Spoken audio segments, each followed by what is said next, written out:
Hello everyone. My name is Rumeysa Dogan, and I'm coming from Turkey. I'm an assistant professor at the Psychology of Religion Department at the Social Sciences University of Ankara, and also head of the Pastoral Counseling and Care Department at the same university. So today I'm going to talk about our project with my PhD students related with religion and spirituality and its relationship with Biophilia. Uh, it goes with the introduction, aims and objectives, methods, results, and conclusion. I will try to keep my time. What's biophilia? Let's start from here.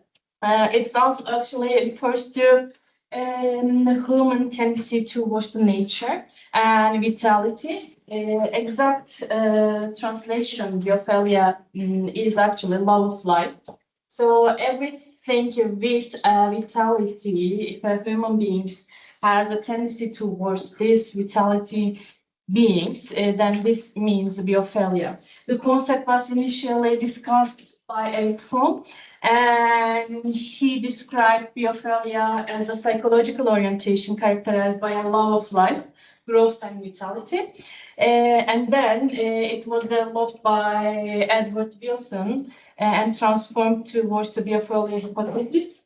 And this is the again possess a meaning of the human evolutionary perspective when we starting point, our starting point from the nature, and we evolve towards nature. The main idea behind the biophilia hypothesis is the we can summarize like that.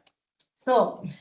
In Islamic thought, when we look at all the religious places, they have a relationship with the nature, with their designs. So they designed with the natural environment among the natural environment. And if you visit in Turkey, you probably see water among the mosques or the religious places.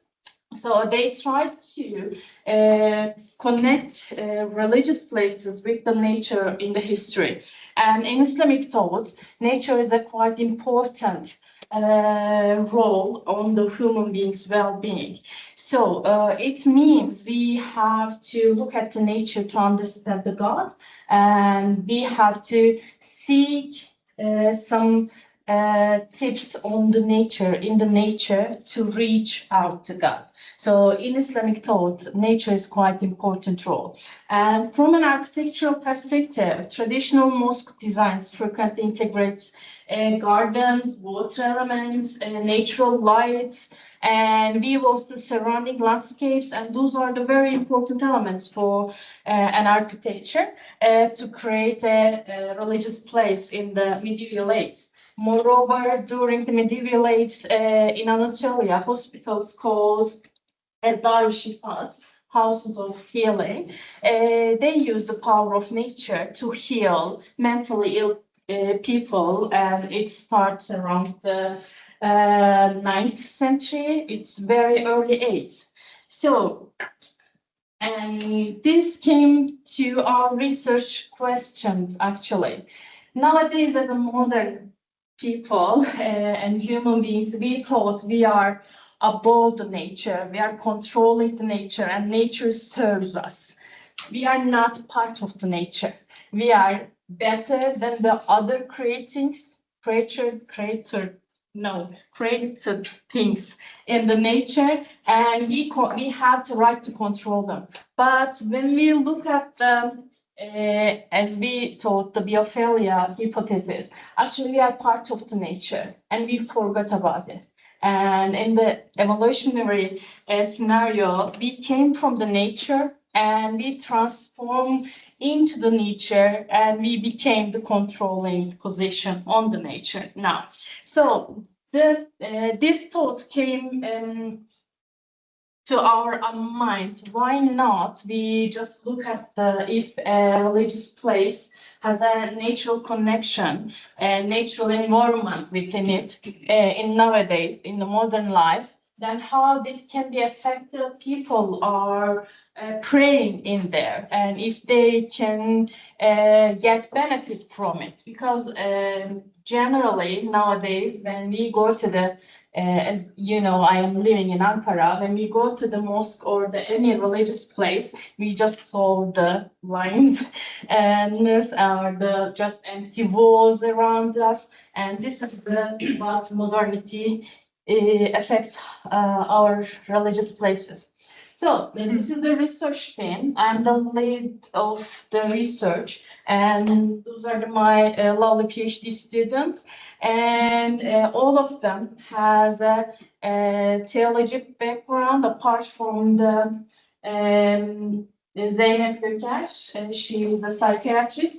And this team run a research, qualitative research, completed with the 23 participants, 11 female and 12 male. And one group of the researchers went to the a mosque in Ankara, and the other one went to the mosque in Istanbul. We choose these two specific mosques because they have a place to see a natural beauty from their windows. And most of the mosque in Istanbul has this privilege, but not in Ankara, as I mentioned before. So we asked 24 questions, answered those questions, takes 10 to 28 minutes. And it is all the interviews taken in the mosque, and participants have already prayed in the mosque. So those are our inclusion criteria. This is the main mosque in Ankara. And as you can see, you can have a look on the forest, a rare window from a mosque in Ankara. It's not the common view from forest. It sounds surprising to speak about the forest in Switzerland. Because all of you, when you open the window, you saw a lot of beautiful mountains and forests, but this is really rare in Ankara.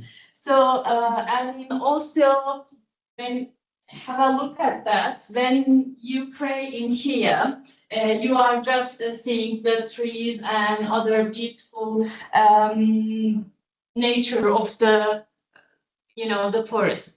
So this is the second mosque in Istanbul, and as you can see, it has a beautiful Bosphorus scenery from the window.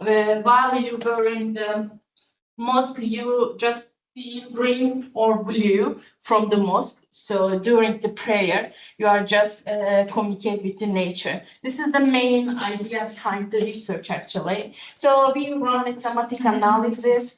This is another mosque from Turkey. We couldn't go there because it has the nature in it. So we want the nature out of the mosque, but this one is a beautiful example, and I just want to show you. Maybe you have a Google search of it.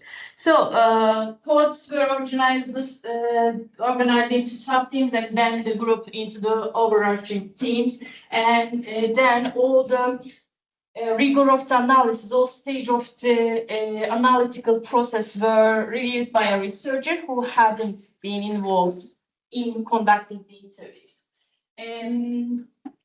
Teams, when we look at the results, we have 4 main teams. The first one is oneness and connection with God. The second one is religions and spiritual experiences. Third one is mosque as a psychosocial sports center. And the final one is architecture and design of the mosque. When we talk about the first theme, oneness and the connection with God, as we expected, actually. So most of the participants mentioned that and they say, okay, I am coming here because I feel I'm getting involved with God. So I have a communication with God in here, and I feel greatness of God, experience of a stronger connection with Him. And when I spend time in natural environment, this is why I choose this specific mosque. And also, some of the participants say, I feel closer to God when I'm here, or probably this participants knows the idea of seeking God's parts in the nature. And she said, the beauty of nature fills me with awe towards God. And He's the most beautiful being in the universe, and nature constantly reminds me of this. And as you see, oneness or feeling connected with God or awe for the creature, all of them has the very common codes among the analysis. So when we look at the second theme, religion and spiritual experiences, we saw the sub-theme spirituality, effects on rituals and gratitude. And when I separate spirituality from the previous one, I thought actually in the analysis, the spirituality has a wider meaning than just connectedness. This is why I just try to separate from the connection with creative connection with God and spirituality, because we see here codes like the rest or sense of peace, relaxation, and belonging. This kind of codes can here and consist of the spirituality.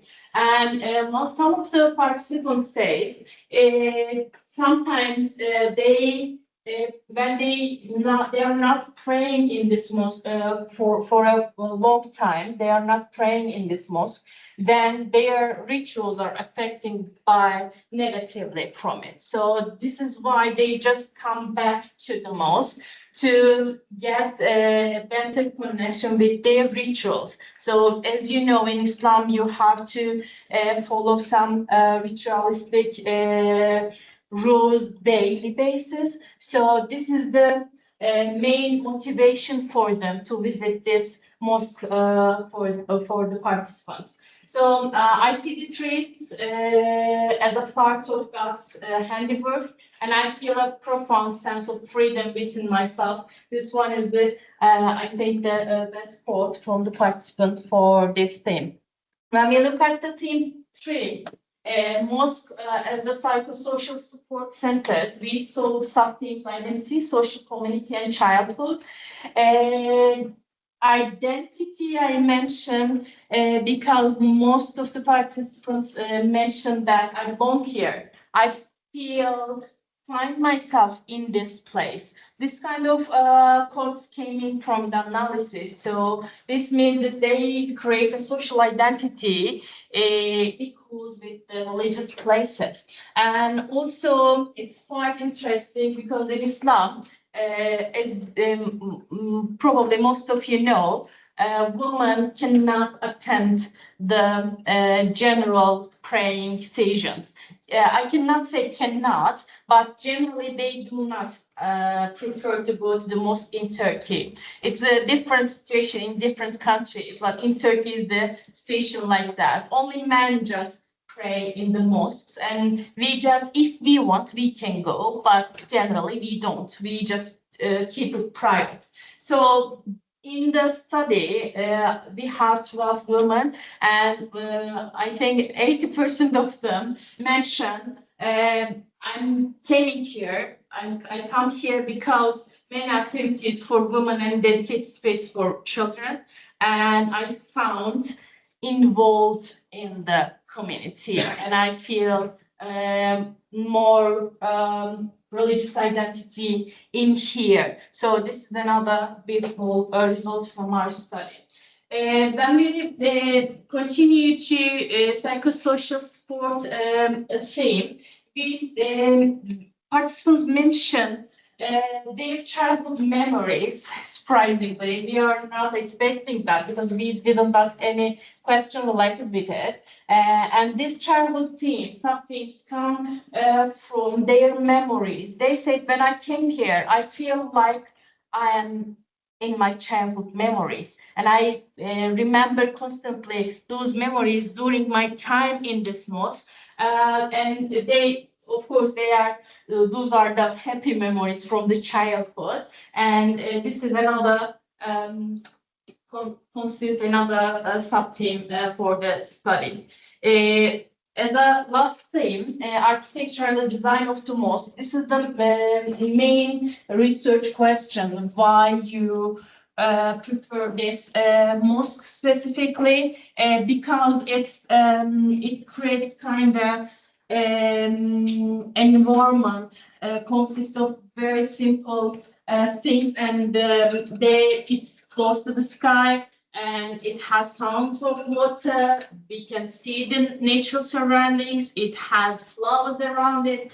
The place is bright and calming effect on me. This kind of codes come and consist of our last theme, but the most important sub-theme is the reminder of that. Some of the participants mentioned, when I feel nature, I remind that. It's a concept in Islam. If you are constantly reminding that, this means you are reminding God actually, because that is not the finishing point, it's starting point being with God. So without any ending point. So this is why it's just another surprising sub-theme for us.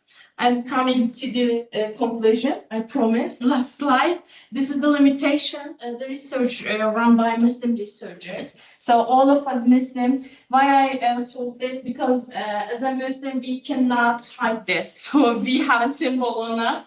So we couldn't say we are natural position. We are just getting into the research with a religious identity. So this affects to the participants' response as well. As an insider, they saw us close and they give a lot of information to us. But as an outsider, when we look at that, they maybe just try to help us, and they just say the good things to us. So this is another limitation for our research. And also participants are very proud to be part of the study, because they thought this is an opportunity and advertisement for their mosques to the world. So they know now that I'm presenting the mosques research in here, and they are waiting the picture from me. We'll see what they will say. Yeah, as a conclusion, when a religious place close to the nature, this may affect our well-being and spirituality positively. And of course, the results should be supported by quantitative research. Thank you very much for your